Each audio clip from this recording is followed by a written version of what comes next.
Halo sob, balik lagi dengan gua Okta. Di video kali ini nih gua mau sedikit ngebahas tentang penting gak sih atau perlu gak sih warga negara Indonesia mengganti motor listrik atau mobil listrik. Tanpa basa-basi lagi, kita lanjut ke pembahasannya.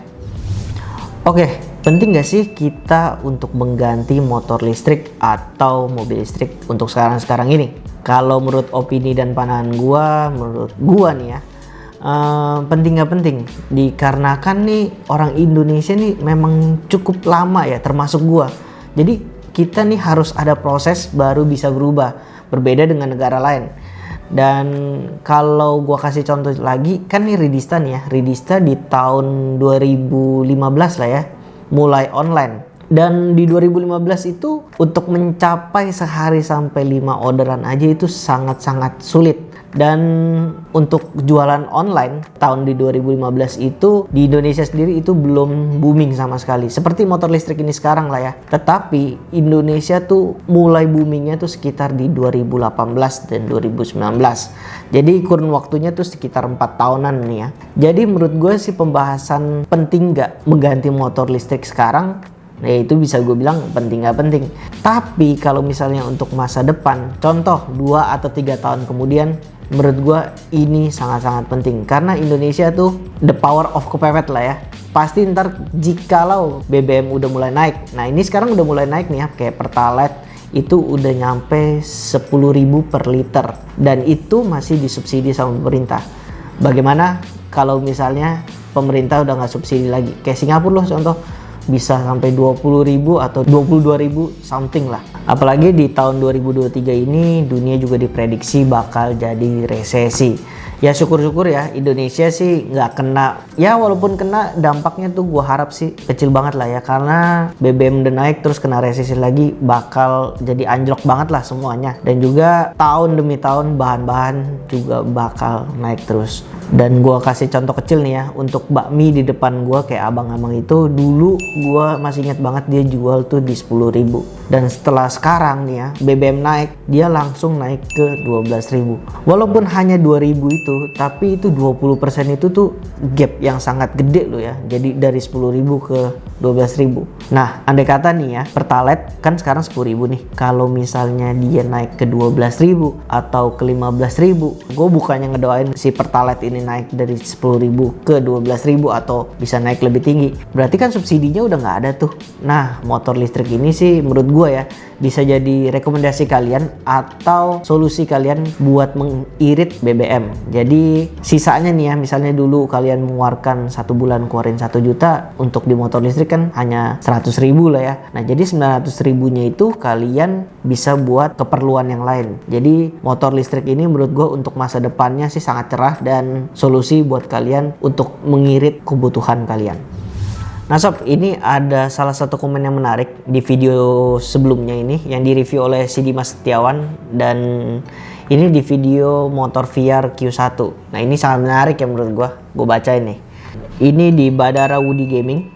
Terus dia bilang nih, gak ada hemat bang, sama aja dengan motor BBM. Ingat, yang digalangkan pemerintah adalah mengurangi polusi udara, bukan menghemat pengeluaran rakyat. Hitung aja bang, ngecas 3.000 nih, yang 7.000-nya ditabung untuk 3 tahun kemudian kita beli baterainya. Ya soalnya umur baterainya sekitar segituan lah, itu pun kalau cara pemakaiannya benar. Jadi 1.800 hari kali 7.000, jadi 7.560.000. Harga baterai VR Q1 nya sekitar 7,6, nggak ada namanya hemat.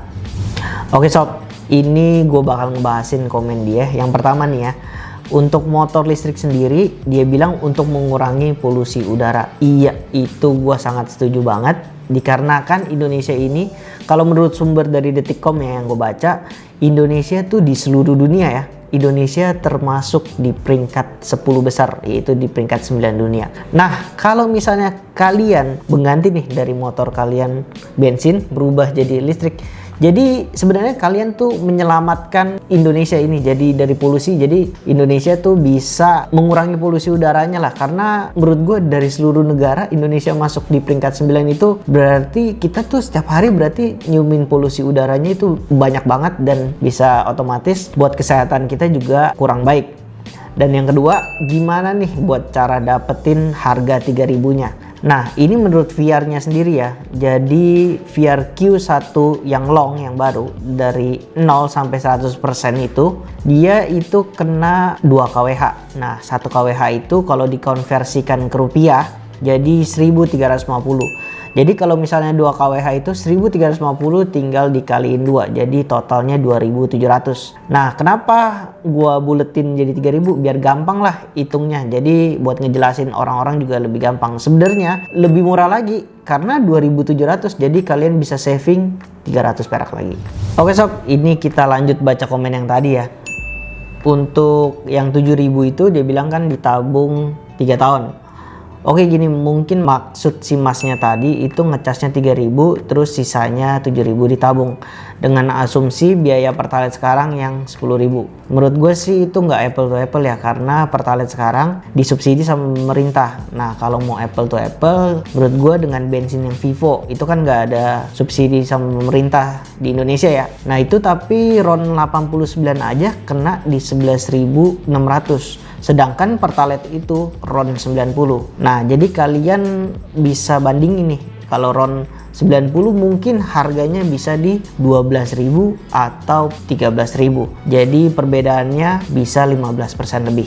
Dan itu gue tekankan lagi, itu hanya BBM ya. Belum lagi kalau misalnya kita ganti oli, ganti busi, ganti kapas kopling, ganti gear set, service CVT, dan lain-lain lah. Nah, itu menurut gue mengirit biaya yang sangat banyak, dan itu kalian bisa saving untuk keperluan yang lainnya. Oke sob, kita ngebahas yang terakhir nih ya. Untuk baterainya sendiri, dia bilang kan 3 tahun kemudian nih ya, baterainya sudah nggak layak pakai. Kalau menurut gua, dengan opini gua nih ya, baterainya itu masih bisa layak pakai ya. Selayaknya kalian kayak cas handphone lah ya. Kalian cabut colok, kapasitasnya itu otomatis menurun. Ya mungkin kalau dihitung secara matematika bisa sampai 60 sampai 70% lah ya. Menurut gua itu sangat worth it banget buat disimpan untuk baterai cadangan. Walaupun kalian mengeluarkan spend duit buat beli baterai yang baru, tetapi kalian otomatis mendapatkan 2 baterai, 1 baterai yang lama dengan 1 baterai yang baru. Kalau dihitung lagi secara matematika itu cukup jauh loh. Bisa sekitar 20 sampai 30 km. Karena dari 0 sampai 100% baterai VR Q1 itu bisa sampai 60 kilo. So, menurut kalian perlukah kita ganti motor listrik atau mobil listrik? Kalian bisa tulis kolom komentar. Gua Okta, gua pamit sendiri. See you di next video. Bye bye.